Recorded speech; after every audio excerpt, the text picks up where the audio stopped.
What up, guys? Live Eventually checking in. Nice to meet you. Today we're going to talk about the medical courier business. The myth, the lies, the truth. We're going to expose it all here today. We're going to figure out, is this a side hustle for you? We're going to figure out, can you really make $10K a month doing this side hustle? Do you really know what it takes to be a medical courier? And do you really know the income you could potentially make as a medical courier? We're here to expose all this to you today. So guys, let's define what a medical courier really is. Essentially, a medical courier is someone who is going to pick up a medical specimen, prescription, blood work, lab work, whatever it may be, and they're going to make a delivery.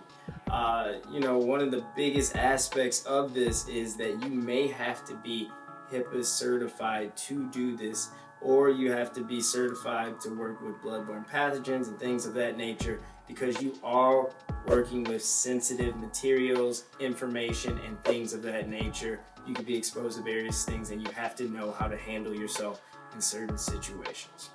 Essentially, all the medical couriers is a courier, but you have the medical aspect to it, having to deal with the things he just talked about.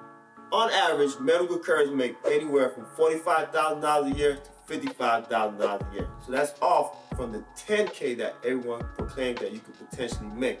But this is all contingent on vehicle size. Medical courier can be anywhere from a car all the way up to a box truck, even an 18-wheeler, right? But for today, we're just gonna keep it the box trucks to cars. Also, you must keep in mind your work ethic. Work ethic. Are you someone who just does one stop, two stops, and says, hey, I'm ready to go home? Or are you someone who really grinds it out, an 8 to 8 shift or 7 to 7 shift, or you pick up shifts on Saturdays and Sundays as well? You must keep this in mind. And lastly, the most important factor for you to potentially make $10K a month is the medical courier company that you contract with. What are the opportunities that can actually give you? Are they oversaturated in the area, or are they needed of extra medical couriers because they have so much supply they can't meet the demand? Do they have contracts with major brands? Do they have contracts with major hospitals? How many contracts do they have? Because at the end of the day, the most money you can potentially make as a courier comes down to the most amount of opportunities that you're going to take advantage of, as well as the opportunity that your courier company is going to supply you with. Keep all this in mind, guys. All right, guys, let's discuss some pros and cons of being a medical courier. Well, pro side, you get to set your own schedule. You are your own boss. That's a great thing, right? Secondly, you get to supplement your income. You're adding more income. You're bringing in more money. This is a great side hustle, or it could also be a full-time job depending on the position that you are in. And then lastly, guys, you can make write-offs on your taxes, mileage, and things of sort when you are doing this as a medical courier. Now, let's look at the cons of being a medical courier. You are your own boss. You could possibly be a lazy person. You have to will yourself daily to get up, go out there, accept certain jobs and things like that. You're in the car for long periods of time. If you don't like that, it may not be the job for you. You have wear and tear on your car. Think about it, guys. You're picking up stuff, you're taking it somewhere, you're constantly stopping, starting. That's a big factor, and also the price of gas. Guys, gas is not cheap in any world, so you have to consider all of those cons, also consider the pros, but you have to balance them and see if it all works out for you.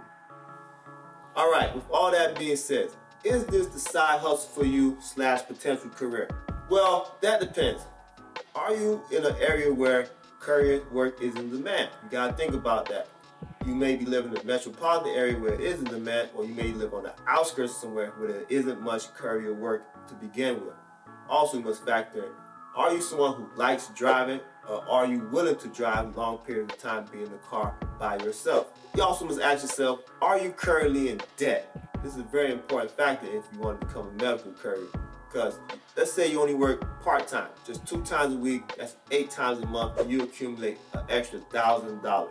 Now to some, that'll be like, that's no money. But to you, the person with debt, you could potentially pay down debt at a faster rate. That's the difference between you paying down debt in 24 months versus just 12 months. So you must ask yourself, are you in debt? Be honest. All right, how to maximize your earnings. Guys, if you guys want us to do a more elaborate video, go into more detail about this, let us know in the comment section. But you guys want to be vetting these companies. You want to be asking them questions. You want to understand the outlook. You want to stack apps on top of each other for more opportunities and more income to come in. So you're going to see when's their busiest times, what hours are the busiest. You're going to also look at what companies that they're servicing. Are they servicing Goodwill, Red Cross, anything like that, any Spectrum, big medical facilities and things like that. Quest Lab, LabCorp, whatever. Yeah, you want to research and see what they're bringing in and how much income that you could possibly bring in from doing your research. Well, with all that being said, guys, we gotta ask you, do you still want to be a medical courier? Do you see a future in this side hustle / career? Let us know below. Like, comment, subscribe. Then eventually, the world is yours.